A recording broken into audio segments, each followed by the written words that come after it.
Coucou, coucou, je suis très contente de vous retrouver aujourd'hui pour une vidéo spéciale Halloween.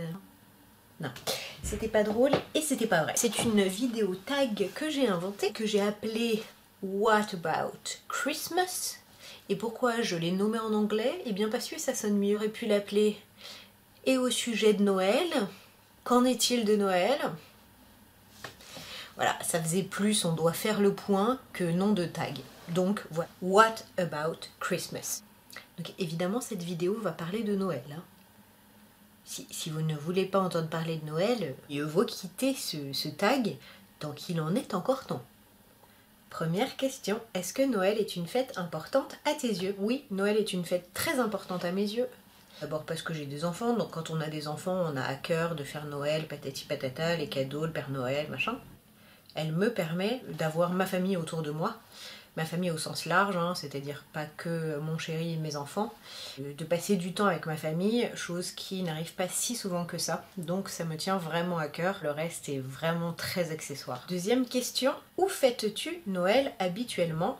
Sous-entendu, chez qui, etc., qui organise, est-ce qu'il y a des habitudes par rapport à ça? Depuis quelques années, c'est moi qui invite, enfin moi et mon chéri nous invitons, chéri et moi, pardon. Donc comme nous habitons en province et que la plupart de notre famille vient de région parisienne, eh bien ils viennent tous pendant une journée, 2 journées, 3 journées, 4 journées, même un petit peu plus, et c'est vraiment le bazar, tout le monde emmène couette, coussin, puis on se débrouille comme on peut, c'est le camping, et j'adore ça, vraiment j'adore ça. Troisième question, as-tu des sortes de rites ou de traditions familiales à Noël qui te tiennent à cœur? Pas spécialement, si ce n'est voilà, de faire venir ma famille. Alors si, mais ça me tient à cœur de manière générale, moi j'aime faire des surprises. D'offrir quelque chose d'inattendu. Je déteste les listes de cadeaux, alors, je trouve ça très bien, hein, je le comprends. Mais ça me prive de mon bonheur principal qui est de surprendre l'autre et de voir dans ses yeux le « oh » et après la satisfaction évidemment, parce que si c'est la surprise suivie d'une tête de mais pourquoi? Non, ce serait raté. Au passage, vous avez remarqué que j'ai réussi à trouver plus ridicule encore que l'année passée. Ceci est un serre-tête boîte cadeau. C'est vendu comme ça. Magnifique, non? Continuons. Quel est le plus beau cadeau que tu aies reçu, offert? Quel est le plus beau cadeau que j'ai reçu? Mon chéri m'a offert un livre et c'est pas le cadeau en lui-même qui m'a touchée, c'est le mot qu'il avait mis à l'intérieur. Et j'ai été très émue avec les larmes aux yeux, ce qui est très rare chez moi. De manière générale, quand quelqu'un vous touche, c'est un très beau cadeau. C'est vrai que je porte beaucoup plus d'attention aux cadeaux que j'offre plutôt qu'aux cadeaux que je reçois. Alors, évidemment, les personnes qui doivent me faire des cadeaux à Noël, là, qui ont prévu de le faire, ne changez pas vos plans, hein. J'adore recevoir des cadeaux, hein, c'est pas la question. Par contre, si on doit parler du plus beau cadeau que j'ai offert, c'était la plus grosse surprise. C'est un cadeau que j'ai fait il y a une bonne dizaine d'années à mon petit frère Jérémy. Il faisait du djembé à l'époque, djembé instrument à percussion.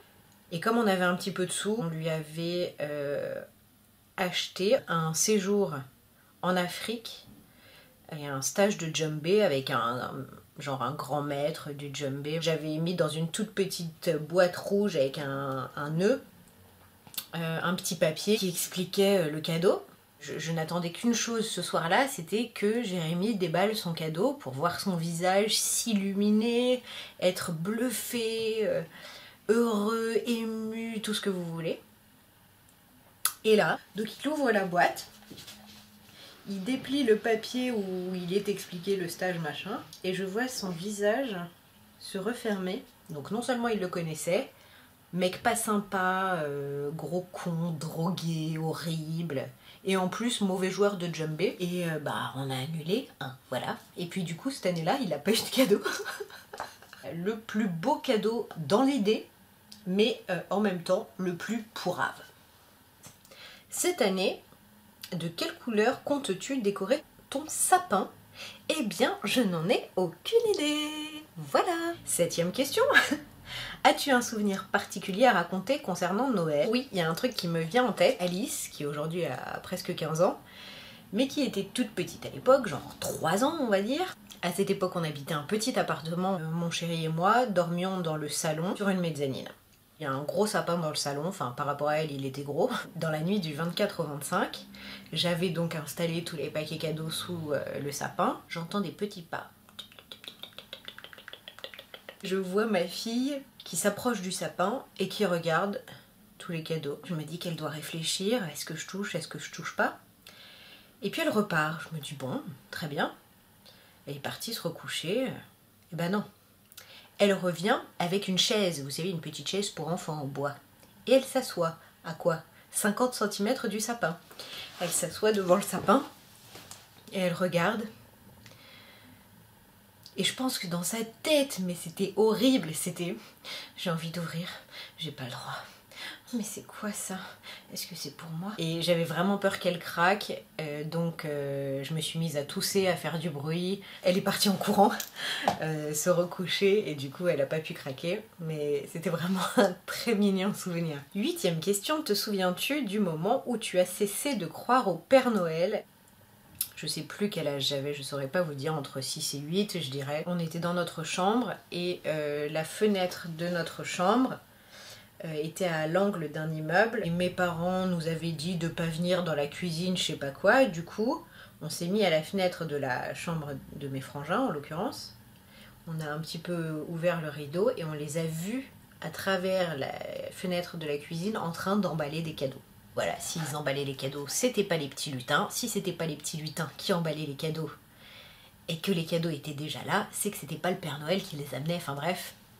Mais je dirais pas que tout à coup je me suis dit oh merde il n'existe pas, mais c'était la preuve hyper comment dire, hyper concrète quoi.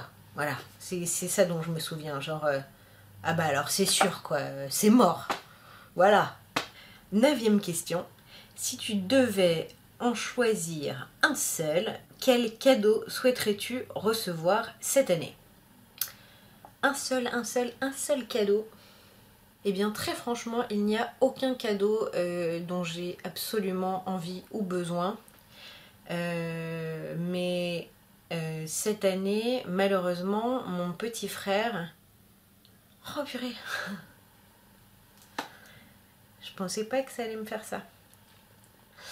Je vous ai dit à quel point c'était important pour moi de rassembler ma famille à ce moment-là de l'année, puisque c'est vrai qu'on a peu l'occasion. Cette année, mon petit frère, donc Jérémy, mon autre frère habite en Roumanie, il travaille à l'étranger. Ils ne viendront pas cette année parce que des contingences bêtes, hein, le travail, pas assez de congés, etc. Donc ils viendront pas. Et quand je l'ai appris, ça m'a crevé le cœur, quoi. Ça m'a... pardon. Putain, je pensais pas que je me ferais piéger moi-même, dis donc.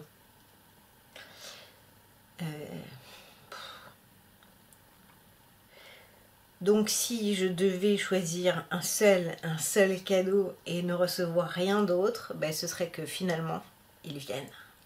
Peut-être en me faisant la surprise. 10e et dernière question. Choisis un mot et un seul qui représente Noël à tes yeux. Et je pense que vous l'aurez compris, mais le mot que je vais choisir c'est famille, incontestablement. C'est le mot qui représente Noël, non pas parce que ça représente Noël, mais parce que ça représente ma vision de Noël. Malheureusement, il y a eu beaucoup de décès dans ma famille, donc beaucoup d'absents. Il y a aussi des personnes qui vivent à l'étranger et qui me manquent. Donc si toutes ces personnes n'étaient pas loin ou plus là, eh bien, il y aura encore moins de place dans ma maison à Noël et ce sera encore plus joyeux. Et voilà. Je me suis fait avoir par moi-même. Vous m'aurez vu ému, la partie cachée de l'iceberg Meredith. Bien, tag qui tu veux maintenant. Eh bien, je vais taguer Esther de la chaîne Esther se sentir belle. Je vais taguer Marie de la chaîne L'instant futile. Lilith Moon, si toutefois elle souhaite faire un tag et qu'elle entend cet appel. Christelle Makeup. Chichou Perle. Lexi Blush, si tu souhaites faire ce tag avec plaisir. Ali Fantasy. Sandrea26 France, elle m'a bien tagué pour les tags Instagram. Kinoko, Mademoiselle Blush, Luffy de la chaîne Luffy Makes You Up, Psychosexy. Je vais taguer Colline de la chaîne Et Pourquoi Pas Colline, bien que je crois qu'elle ne fasse pas de tag. Et puis il y a peu de chances qu'elle arrive jusqu'à moi. Mais si jamais elle arrive jusqu'à moi, j'adore tes vidéos. Je te vénère, grand maître, oh grand maître. Je vais taguer Just Hello Hello. Et pour finir, parce qu'il faut bien finir, Juliana Fitness Bien-être. Que je vous ai tagué ou non, faites ce tag s'il vous plaît. Et s'il ne vous plaît pas, ne le faites pas. Voilà. Écoutez, j'espère que vous passerez de très très bonnes fêtes en compagnie des vôtres. Et puis, je vais vous dire de bien vous porter, de faire attention à vous et de faire attention à ceux que vous aimez. Que je vous embrasse très très fort, bien sûr, et que je vous dis à très très très bientôt. Ciao, ciao. Jingle bells, jingle all the way. Oh, what fun it is to ride in a one-horse open sleigh, dashing through the